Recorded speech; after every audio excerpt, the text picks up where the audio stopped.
Okay. Okay, here we go. This is session, I'll just call it 1. Just make that announcement. And go ahead, Drew, take it away. Okay, I just want to make sure. Okay. So, most of you guys know I started a new position this year as the Director of Family Discipleship. And getting into it, I realized I didn't know what family discipleship actually meant. In fact, not a lot of people do. It's a popular term that quite literally isn't clearly defined, but generally, through all the readings of popular books, it's parent guardian to child faith transmission, or what we would call religious socialization. And so I'm going to move you guys over here so I can see my notes. What the research, so my question is kind of, what is the research saying about religious socialization, and how is it relevant to my denomination, the Presbyterian Church in America? Unfortunately, there's not a lot of research for the PCA or even similar denominations. So instead, I focused on delimiting kind of theological distinctions, which are evangelical, reformed, and covenantal. And one key aspect of that is that they do infant baptism. And so after looking at this, doing research, reading different literature, which mostly interpreted the work of the LSOG and the LSYR, kind of came to this thesis, which is going to be no surprise to anybody, that faith transmission often occurs when parents and caregivers display genuine faith convictions, empower their youth to practice personal faith, and form secure attachment through an authoritative parenting style. And so that looks like first modeling, or kind of a genuine faith conviction. Hold on, there we go.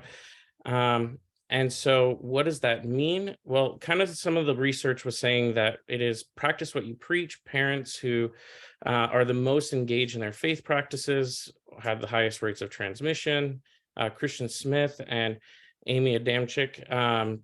This is especially relevant when parents have proactive conversations with their kids.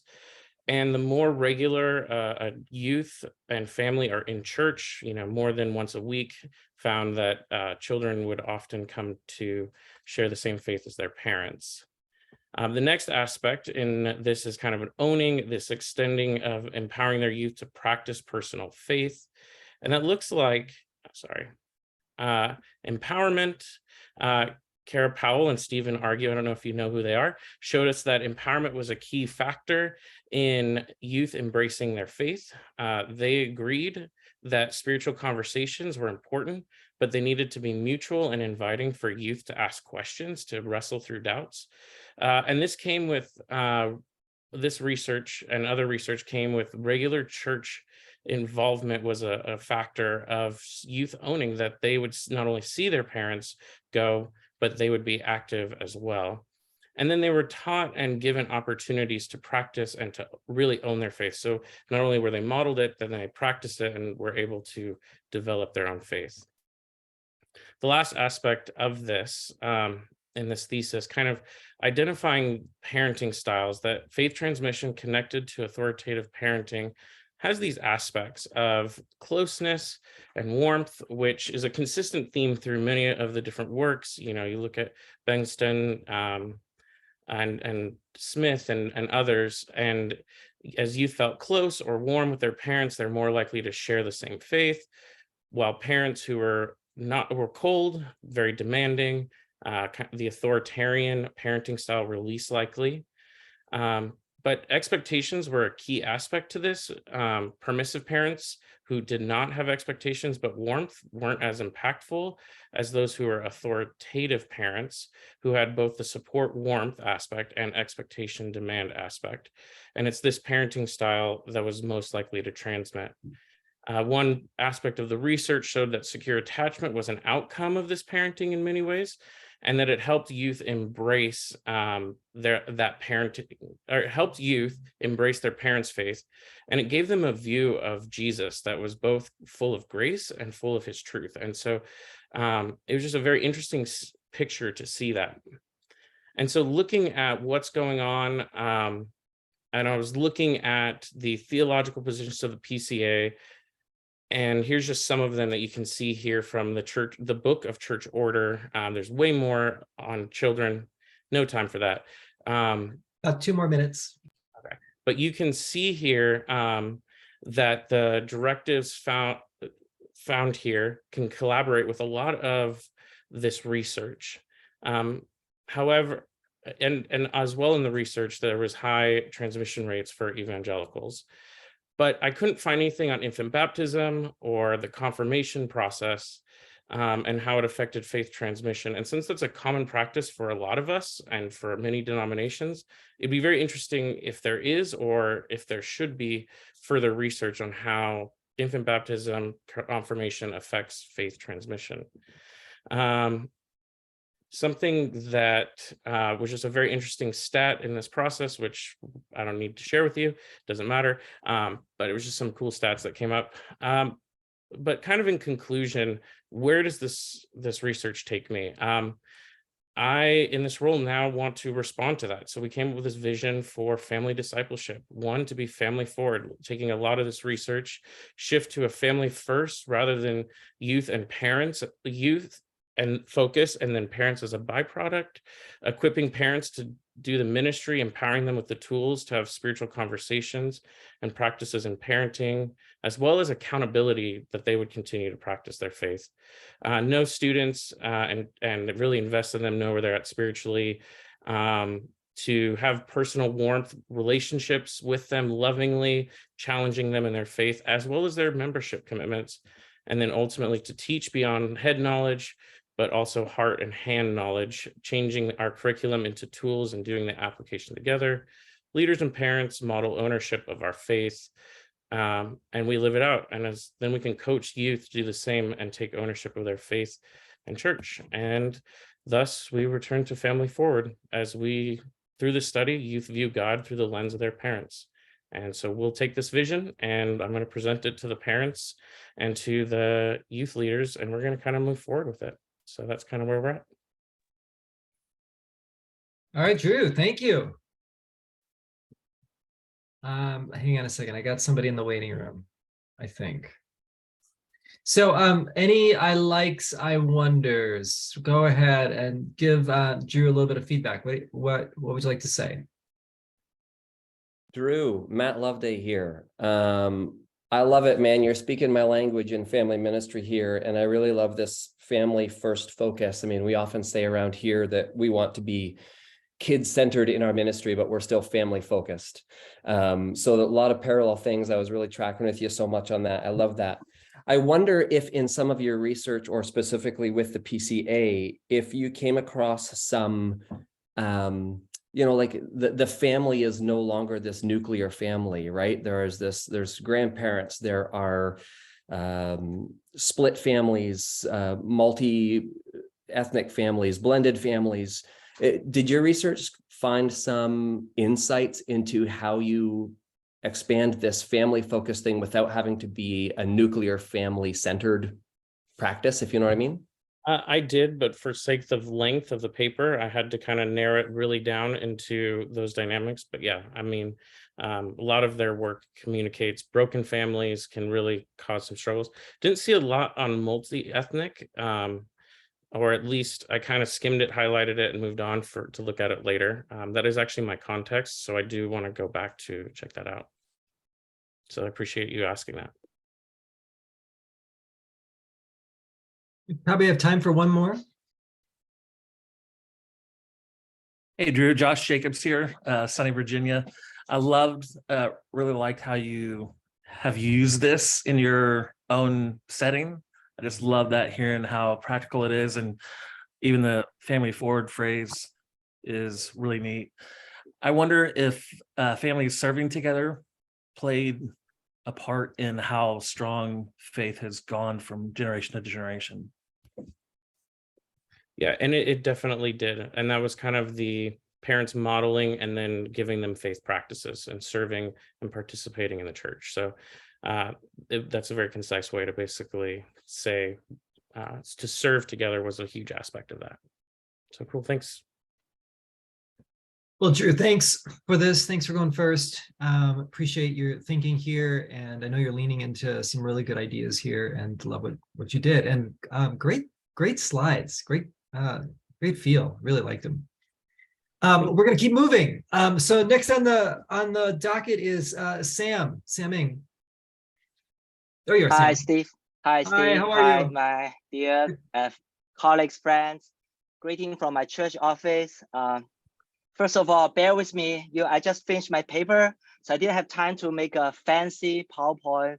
So it's very heavily content oriented. Just a warning. Okay, let me start my sharing.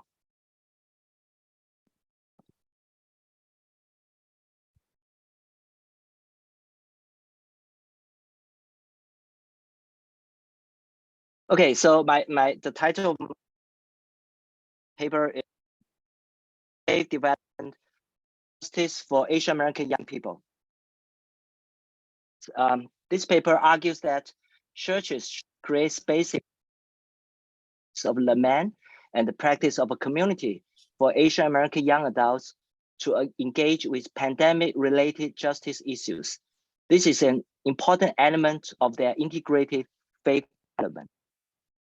So what's going on? So I looked a lot of research on Asian American Journal of Psychology. So according to Xiaodi Yan, 4 types of anti-Asian microaggressions emerged during the pandemic: nonverbal rejection responses, verbal rejection, physical and economic related assault, and lastly, media exposure to acts of anti-Asian.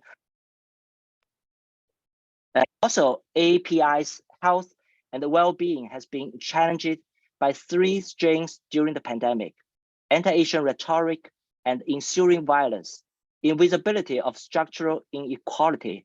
Even when the mental health needs are increased for AAPI, relying on mental health resources are not growing proportionately. So why is this going on? So both Kevin Dorr and Joseph Cheer point to 2 destructive stereotypes. The first is model minority. The other is perpetual foreigner. So the definition of model minority means is that Asian Americans can pursue the American dreams, overcome their minority barriers, achieve the educational, economic, and professional success without special programs and any forms of from government. So this myth hinders Asian American young people from seeking assistance and mental health resources when they have needs. The myth makes them experience higher level of shame than their peers. And also it pits Asian Americans against other people of color. So another stereotype, perpetual foreigner, is, Asians are never can be true part of America. So it consists of subtle forms of racial microaggression. This association of Americanness with whiteness is a form of white supremacy. And also it pushes Asian American youth toward self-hatred or to seek honorary white status in order to fit in and negatively view their parents and other around. So what to be going on? According to Melissa Brandis, integrated spiritual development includes personal development and social development. You can see the category behind them: identity, sense of worth, reflectiveness, integrity, belonging, and capacity. So the issue of justice is significant to spiritual maturity because it not only relates to personal domain, but also to the social domain. Genuine spirituality is committed to social justice, and justice is a way of life and a way of being. The meaning of justice, well, we are in right relationship with God, with one another, and the rest of God's creation. However, the theological meaning of injustice is a lust to dominate the other. So the pandemic has produced a lust to dominate through exclusionary nationalism, which triggers attitudes and behaviors such as prejudice, racial intolerance, and xenophobia. So I also introduced the biblical framework of reconciliation based on 2 Corinthians chapter 5, verse 16 to 20. So the last part, how might we respond? Scott Como states that reinvented Christian practices will create shared story of hope that makes sense of the longings and the losses of the people entrusted to. So this paper will propose 2 spiritual practices to help Asian Americans, young people, deal with the racially uneasiness during the pandemic. The first is the practice of lament. The second is the practice of community. Practice of lament allows the young people to express their honest emotion, even if they're angry at God, and still, in the end, hand their lives back to God. So for example, I'll give them some format to help them write their own laments, something like, God, I feel what when I experience. God, I don't understand why such thing happened. God, I trust you even if what, and God, I will praise you even when it happened. Sam, So the 2 next, minutes. It's 2 minutes, Sam. okay, the practice of community. So I will suggest 3 elements of community. So the first element is traditional Asian foods potluck. Foods are important for Asian culture, family, and community. Young people and adults are all welcome to bring their favorite foods to the table. During the meal, a time of sharing cultural and childhood memories is encouraged. The second element is sharing identity stories. Young people can start sharing their past experiences and reflections. After listening to these stories, adults can join the conversations by sharing their own experiences of racism and how they dealt with it. The time of sharing can lead to a safe place for grieving, healing, encouragement, and empowerment for one another. The last element is Eucharist. So Fuller Chapel had held a creative Asian-style Eucharist. Every 8 people sat on a round table. The 2 people sat next to each other would split a steamed bun as bread and serve each other a cup of tea. After the blessing by the chaplains, they would drink the cup and eat the bun. This Eucharist is creative in the way of honoring Asian culture and at the same time celebrate the unity within diversity. It's my conclusion. It is time for Asian American churches to speak up to change the systemic injustice and empower young people in integrated spiritual development. The practice of lament allows the young people to process the pains, and the practice of the community empower them to find solidarity within their community and a larger society. Asian American young people can function as bridge between traditional Asian immigrant community and the mainstream society. They can also function as an advocate for other group of people of color. By participation in God's mercy and justice, Asian American young people can thrive in the midst of this. Thanks for Sam, thank you so much.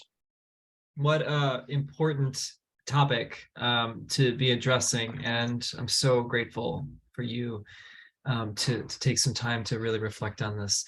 We'll open it up to the group. Again, I wonder, what are your thoughts for Sam? Hey Sam, I really like this focus on laments.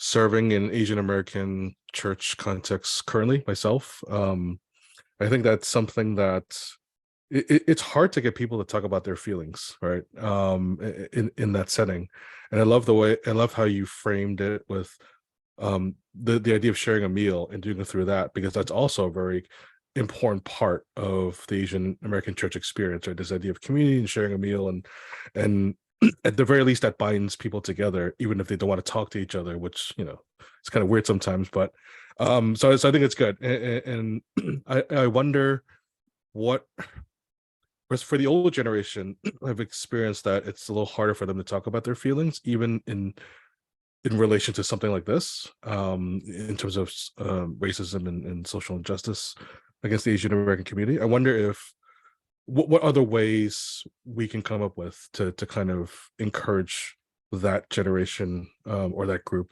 to be more willing to share, be more open about what they're thinking and feeling, as an encouragement for the younger generation. But it's good. It's really good. Thanks, Will. Thank you, Will. Yeah, I think the key for these young people is also to create a intergenerational dialogue and community. So I would definitely think very important. Yeah. Thank you. Thank you. Andy, how are we doing on time? We have to go on to the next? We may have, if it's a short question. Okay. I can offer a short, like, I think it's so easy with research as deep as this to be really hard to nail down practically. It's eminently practical, man. So I love how it's not simple, it's deep. There's great research, but it's really practical. So that's hard to do. Well done. Thanks, Steve. Thanks, Steve. Thank you. Great. Thank you, Sam. Really appreciate it. On to Sarah, and then Chris is on deck. All right, y'all. So we're moving from Asian Americans to Latinx. Turn this off. So I'm excited because you guys know I'm like talking about this kind of stuff. And yeah, how our ministry with Cru, the parachurch ministry, can better support Latinos and specifically to graduating. So out of 100 Latinx elementary students, 21 will go to college, 8 will earn a graduate degree, and less than 2% will earn a doctoral. And so this is a huge need that Latinx students have, is just how do they keep going? How do they keep going when they start college? Because often they're starting, large numbers are starting, yet larger numbers are dropping out as well. And so there's a lot of factors, a lot of factors that come into play, and why this is kind of a current reality. But my question is, how can Cru be a part of that, helping? What piece can we play? So here we are with Steve's work. He asked undergraduates experiencing the most spiritual support, and using this framework, we can assess how to better support Latinx students. And so he asked the question, from what perspective of undergraduate students who have come from an evangelical church Christian tradition, what factors support or impede their experiences when working through spiritual struggle while at college? And so he found that through social integration, where newcomers come into and like plug into the new society on campus, social integration was found to be of value in order to spiritually support undergraduates in their faith journey. And so Cru and other college ministries can actually play this role through social integration for Latinx students by providing a spiritual support where they can help them get through graduation. So it's one area of support in addition to other areas they need to get them to graduate. So current reality of how we're doing in Cru. Okay, this is the hard part, and this is where I'm studying this, is that Cru does an excellent job of providing spiritual support for some students, but not for all types of students. So particularly in my area, in SoCal and Arizona, we're growing in diversity of students involved, but the numbers are still significantly lagging when it comes to Latinx students. And so the reality is we need to understand this unique experience that they have in order to be a better support system for them spiritually. So my next question is, what changes need to be made in our multi-ethnic and multicultural movements or communities to provide better support for Latinx students? So what I've come up with, because there is not research on this, is I interviewed my coworker, actually she reports to me, but Tiki Victoria Gonzalez is a team leader in Southern California, and she's Latina herself. And so kind of her experience of what it means to reach students, as well as her own experience being a Latina in the Cru ministry. She's done an excellent job, and she says that Cru can do an excellent job supporting some students, but not all types. So wow, next sheet. Wow, I'm back on the last one. She shares the need for cultural connection that these students have. They don't need to be on all the time, that if they're constantly code switching, it's really hard for them to maintain that community. It's just exhausting. She shared the space needs to be willing, and they'd be willing to understand, even if they don't get it themselves, they'd be willing to understand the unique narrative as they navigate faith and growing in their identity on the university campus. And changes in Cru need to be focused on slowing down. We're used to doing things very quickly. We're a ministry of evangelism, discipleship, so very beginning ministry pieces to faith journeys. And so in order to build relational trust with Latinx students, you have to slow down. So we have to learn how to slow down to build these relationships and allow a space to have cultural validation a part of the conversation. And then crew needs to continue to navigate the unique, problems that come with Latinx students, which could be attending conferences which are expensive, raising financial support for mission trips. This is very foreign to this culture, as well as navigating mission trips away from home is very hard when they're expecting to come home to be a part of that community and provide support for that community at home. So Brown Church with Robert Sean Romero also explains sort of the unique struggle with Latinx college students.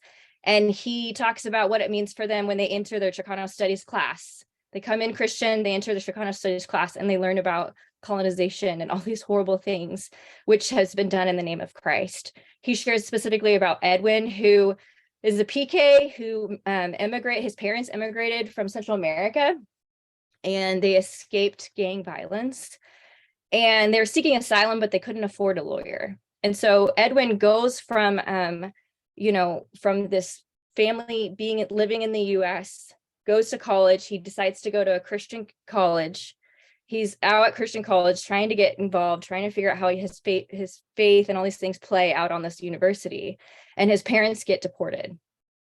And in that story, in that piece of his parents getting deported because they couldn't afford lawyers, he then goes to his political science class, and it's during the Trump stuff, right? And so so this kid who's Christian gets up and shares how he would vote for Trump because he agrees with the way that Trump behaves and how all those rapists and criminals need to get kicked out anyways. And so what does it mean for Edwin, who is Christian and loves Christ, and yet here he is reconciling his faith in this type of setting? This is the unique story that we need to fully understand or begin to understand if we're going to work with Latinx students. So if there are one minute. Oh my gosh, if there are no spaces for Latinx students to work through this, then yeah, what does it look like for their faith and their future? So I applied an educational field model, which I found from Jeanette Castellanos and Albert Gloria. And they come up with a model on how to better, for universities, for the institution itself, to better reach Latinx students and for them to basically make the environment more friendly to a Latinx student. And so I applied these models towards crew. And I do that through, they use this like psychological validation. They use, They use social networks, and they use cultural affirmation to help them get through to graduation. So I applied these same principles, which this is like the very quick version of their findings, is that very small elements throughout the day for a Latinx student can make huge impacts for their longevity on campus. And so I applied those to crew and came up with 3 areas: cultural congruity, family validation, and mentoring, which cultural congruity is being able to say, you can be yourself, we can understand your story in this place. We can support you in integrating the whole of your life and story, all these things into campus. The same is with family validation, how your family plays a part in the school setting. That regards financial stuff, that regards raising the financial support, that regards, that aspect of helping them understand and maybe changing locations of missions. And then lastly, mentoring. The mentoring needs to be slowed down. It needs to be a place that they can build trust amongst the multicultural space, and allows for these students to thrive. So you connect with them both on spiritual matters as well as on academic. And so lastly, we would actually measure not just evangelistic efforts and student leaders, we'd also measure graduation rates. Further research, there's none on this topic. So all the questions are needed for us to figure out. So yeah, there's tons in the educational field with regards to how Latinx students can help graduate, but none in the spiritual realm. So there you go. Thank you, Sarah. All right. Very, very good. Great. Thank you so much for your thoughts. Wonderful. I wonder. And we have time for one. I'll just share a quick Sarah, I really like how you're really proud of crew, and you have this diverse outreach, and yet you never settle for the status quo. You just want to dig in and ask big questions and go, how can we care for all students? And I think it's easy to kind of look and go, look at all the students we're reaching, but are we actually caring for them? And then what are the ways that we can further care for them, or in particular with Latinx, really care for them based on their upbringing needs and the outcomes that we have for our ministry.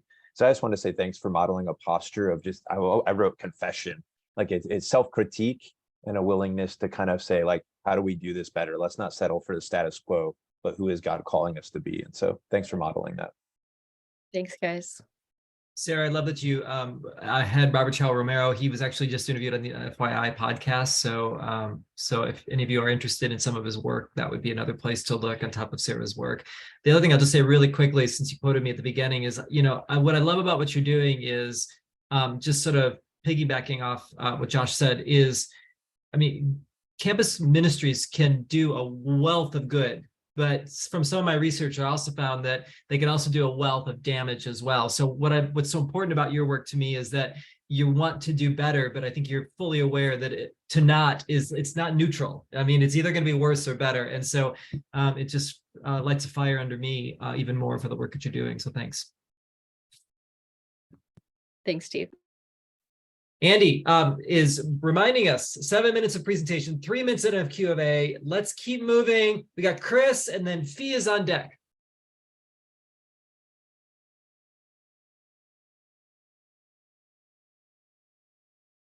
Nope.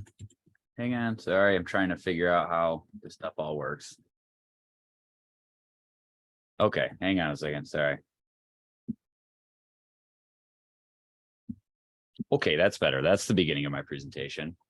So I did my project was around primarily disability theology, and what I came up with what I appreciated about what I learned in the first year was, as you keep going, your learning will change and evolve. And I started out thinking I was going to do something specifically around space design, and very quickly learned there's not a lot around that, enough to make an entire paper out of, but there's a lot that can inform some of the things that we do in that space. So where that led me to was this idea of co-hosts of the kingdom, a historical, theological, and practical primer on disability theology to form postures, practices, and spaces for and with the disabled, primarily in the context of Young Life and Young Life Capernaum, and how those two interact typically. So the thesis was, when we see each other being those of all abilities as mutual co-hosts of the kingdom of God, a fuller, more robust kingdom of God emerges. Co-hosting can lead to beautiful practices, postures, and spaces that are created and owned by all parties, regardless of ability. And so what's going on, a very brief historical look at the disability movement was first in the 1940s and 50s is kind of when it became full and robust for the most part, but it primarily dealt with people who were, there's language that I can't remember what theologian uses as temporarily abled. Everybody at some point in time will deal with some sort of disability. And these were primarily towards people who were once fully able-bodied, who then had lost it either serving the country or going through a polio epidemic in the 1940s and 50s. And so big movement around design and essentially trying to recapture accessibility or able-bodiedness again for those individuals. Things really started to heat up in the 1960s when there was mandated architectural and accessibility requirements for all governmental and federal buildings, kind of coming out of that long-term disability that was created because of wars and polio. That was the Architectural Barriers Act in 1968. In the late 70s, kind of into the 80s, was the disability rights movement, coming on the heels of the civil rights movement and the feminist movements, where there were similar sorts of sit-ins, walk-ins. People who with disabilities who were physically disabled would show to building owners and whatnot that their building was inaccessible by crawling upstairs and so on. It was a big moment for the Disability Rights Movement Act, which led to the Americans with Disabilities Act in 1990, which a lot of us read about in Lamar Hardwick's book. And so what's going on continued. Churches were also exempt to adhering to the ADA. Not much legislation has been done since then, other than kind of amending some things and changing some language, making things a little bit more accessible. But that was kind of the last kind of major pinnacle around the Disabilities Act. And by and large, churches are pretty inhospitable to those with disabilities. And this runs the gamut from accessibility of buildings to postures in worship to worship styles, so on and so forth. There's numerous stories of kids being in kids ministry, sitting alone at tables, being isolated because teachers didn't know what to do or how to work with them, or being segregated into completely different ministries as kind of a quick fix and answer to kind of create a space, but not fully integrate. And so because of that, families have been hurt and aren't around. They're separating from church entirely because they didn't feel welcomed or there was no place for them because of the exemption. Many churches didn't meaningfully move towards, and so sometimes not meaningfully moving towards is actually moving away. And the disabled population thusly has become the largest unchurched or dechurched minority group in America. And so why is it going on? There's a lot of information about this. There's a lack of knowledge about accommodations and programs and training around those. 86.5% of families said that their church organization just doesn't know a lot and hasn't tried to know a lot. There's a lack of support for families outside of ministerial aspects of it. And so they just don't feel like they are able to fully participate without being the people that are leading their kids in the programs and things in the church as well. That's what some of that data is looking for. And there's a lack of hospitality and warmth, and yet hospitality and warmth are kind of the biggest things that people are looking for above and beyond. The research would say posturing yourself and moving towards is one of the most crucial and critical ways to begin that kind of co-hosting journey with people. And because of the lack of warmth in a lot of places, nearly a third of all families with special needs have left the church because they have not felt included or welcomed in the past. Chris, 2 minutes. Sweet. Okay. So what ought to be going on? Doing this kind of terminology, co-hosting. This is kind of language that I co-opted from Jenny Weiss Block, and it's beautiful language that she used. Tom Reynolds kind of talks about some of this stuff as well in his book, Vulnerable Communion. It's all about hospitality, which that's the next part is hospitality. 90% of parents and kids with disabilities say that the single biggest factor in finding a church is a church that's hospitable and warm. The other things that we can be doing is promotion and advocacy, primarily from the leaders who have kind of the most front and face time in organizations.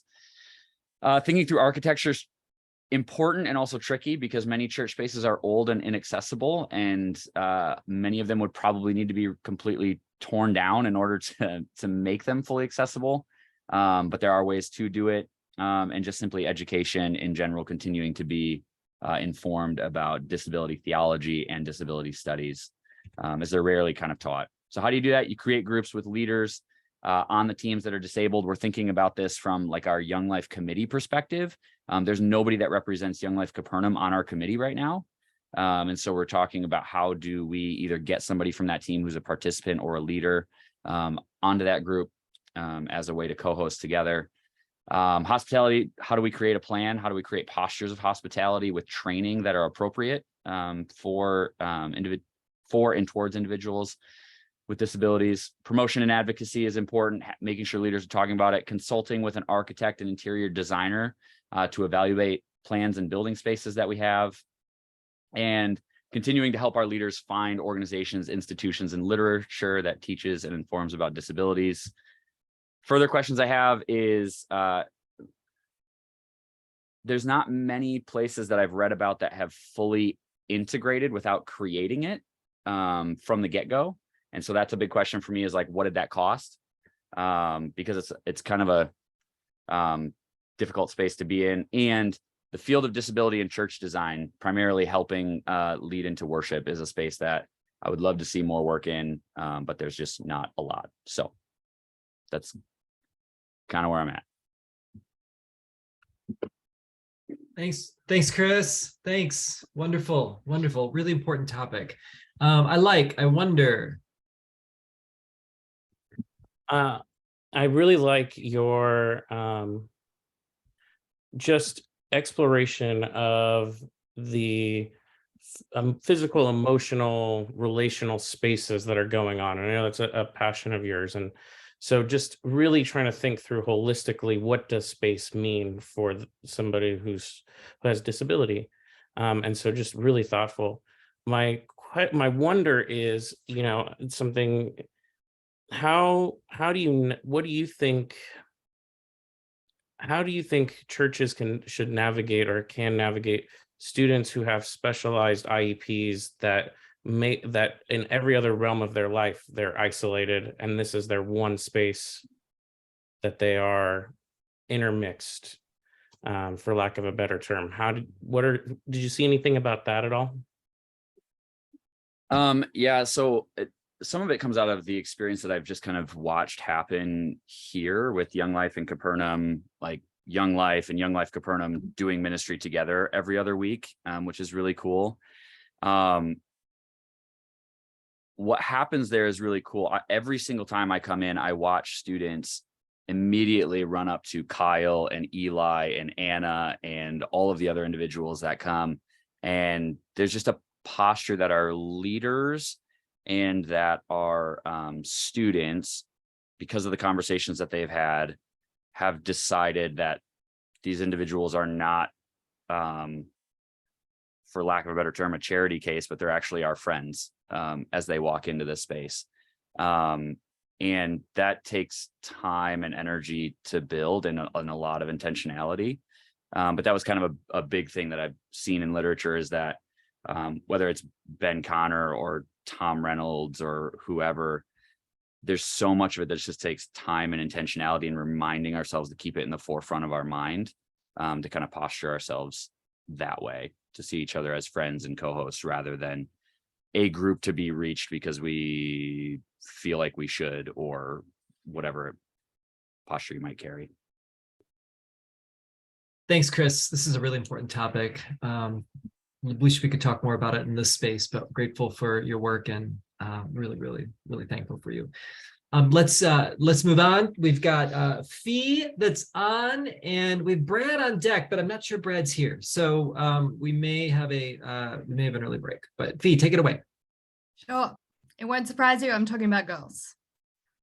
All right. So terms and conditions, girls, liturgies, phones, and friendship. I have a question for you. Do you use this feature of your WhatsApp where you click on the message that you sent to see who has seen the message, who it's been delivered to, and who's ignoring you?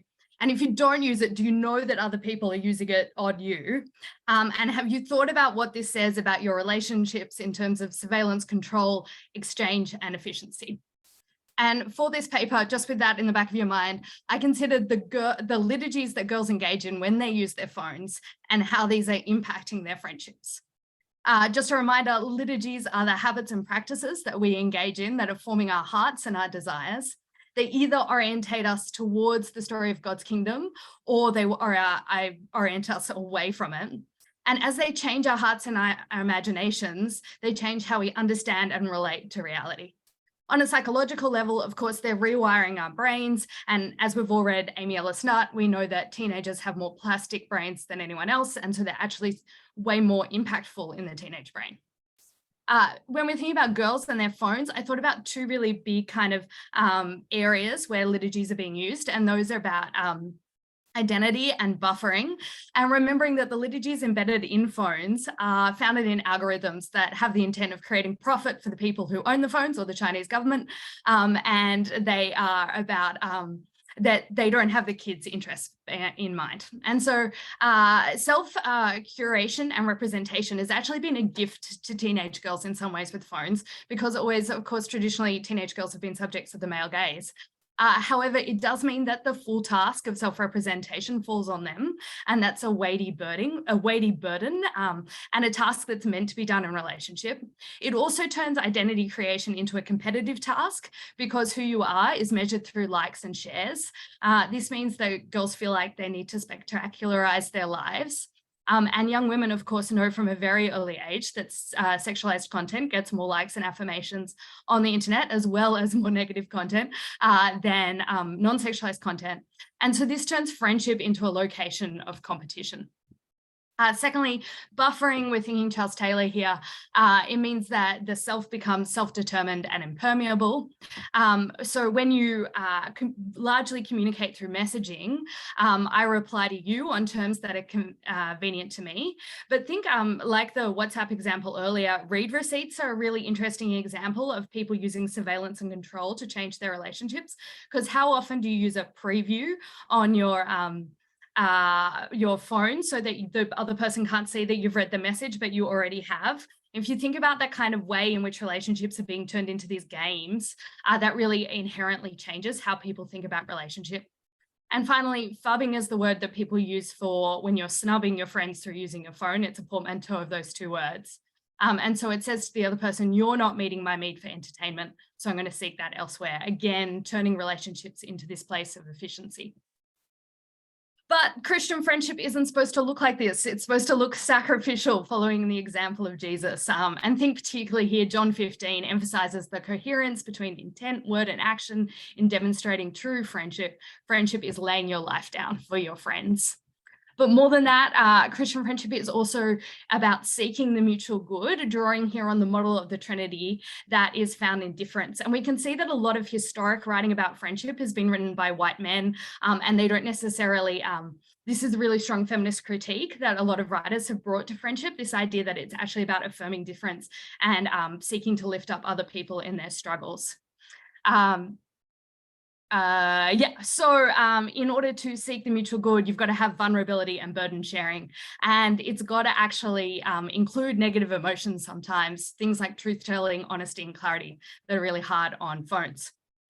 So what does this mean for practice? Well, I suggest that we intentionally teach girls about the nature of Christian friendship, but also celebrate lived Christian friendship in our churches. And historically, the friendships of Christian history, thinking about people like Perpetua and Felicity who walked into the gladiatorial arena hand in hand. Their feast day was last week.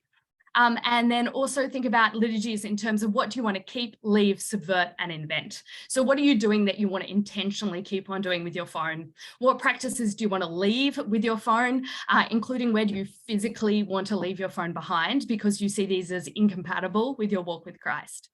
What liturgies do you want to subvert? So how can you creatively resist the neoliberal capitalist agenda? For example, indiscriminate liking of things on your feed, posting photos that are better of your friends than they are of you. And what new liturgies do you want to invent? New liturgies that orientate your heart closer to God and his love. That's my presentation.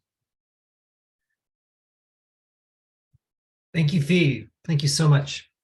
Wonderful. Likes. I told Stacey I'd go fast. That was great. I wonder. Let's jump into it. I immediately reached for my, I immediately reached for my phone and opened WhatsApp and looked at who read my messages. That's awesome. I was just say I like the idea of counter liturgies to that. I have a friend of mine who he bakes a lot of sourdough bread and does watercolor painting, and that's kind of what he calls his middle finger to the liturgy of of the world by just posting those things. So that's really cool. I wonder a little bit about like, yeah, what is like accountability in a group to like create liturgies together that they're accountable to each other with looks like, because a lot of times trying to create liturgies on our own can be a little difficult. So I wonder what that could look like to help kind of push that forward in girls' lives when they are coming up against that stuff. Yeah, I definitely agree. In the context of my paper, that's where I've situated it, like within a group, talking about like what is the ideals of Christian friendship and what can we do together. Yeah.